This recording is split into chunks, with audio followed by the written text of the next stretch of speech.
সরকারের প্রতি জনগণ বিশাল কিছু প্রত্যাশা করে না, কিন্তু জনগণ চায় আইনের শাসন, তিন বেলা কোনো রকমে দুমুঠা খেতে পারা, চায় আইনের শাসন, আদালত কর্তৃক ন্যায় বিচার, দুষ্টের দমন কিংবা শিষ্টের পালন, মানুষের নিরাপত্তা, এগুলোই হচ্ছে জনগণের বেশি কাম্য। ঢাকা মহানগরী যেন ছিনতাইয়ের স্বর্গরাজ্য হিসাবে পরিণত হচ্ছে। ঢাকার মোহাম্মদপুর ও মিরপুর যেন ছিনতাইকারীদের অভয়ারণ্য। দিনে দুপুরে মগবাজারে চাপাতি দিয়ে গুরুতর আহত করে একজন কিশোরের সর্বস্ব কেড়ে নেওয়া হয়েছে, যে বাড়ি যাচ্ছিল তার উপার্জনের টাকা সাথে নিয়ে।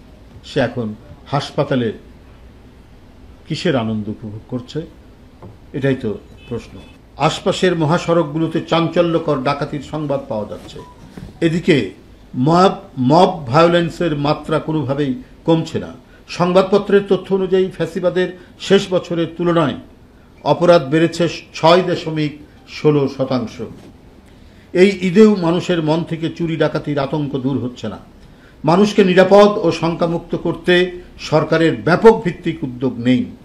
বাংলাদেশ জাতীয়তাবাদী দল দ্রুত জনগণের নিরাপত্তা নিশ্চিত করার দাবি জানাচ্ছে।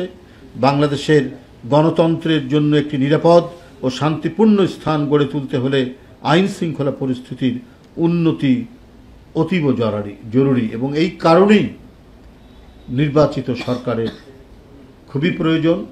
কারণ রাষ্ট্র এবং সমাজের যে কোনো অসঙ্গতি, যে কোনো অনাচারের জন্য সরকারকে জবাবদিহি করতে হয় জনগণের কাছে, পার্লামেন্টের মধ্যে দিয়ে। সুতরাং নির্বাচিত সরকার হলে তার ওই জবাবদিহিতার কারণেই এই সমস্ত অসঙ্গতি, সামাজিক অনাচার, অবিচার, এগুলো দ্রুত গতিতে নিরসন করার উদ্যোগ গ্রহণ করবে। সাংবাদিক ভাই ও বোনেরা, একটি সরকারের জনগণের প্রতি যে দায় থাকে তা কখনোই এড়াতে পারে না। শ্রমজীবী মানুষের জন্য দুর্ভাগ্যজনক যে ঈদের একদিন আগেও অনেক কারখানায় শ্রমিকদের বেতন বোনাস পরিশোধ করা হয়নি। ঈদের আনন্দ সমভাগে ভাগ করার কথা বলা হয়, এটা আমরা প্রায় বলি যে উৎসব সবার, এবং উৎসবের আনন্দ সবার মাঝে, ধর্ম, বর্ণ, গোষ্ঠী সবার মধ্যে সমানভাবে ভাগ করার কথা এটা বলা হয়েছে। কিন্তু এখন তো আমাদের দেশে সেটা সম্ভব নয়। ঈদের আগে যদি অনেক কারখানায় শ্রমিকরা ঈদের বেতন বোনাস না পায়, তাহলে তো অনেক ঘর অন্ধকারে থাকবে।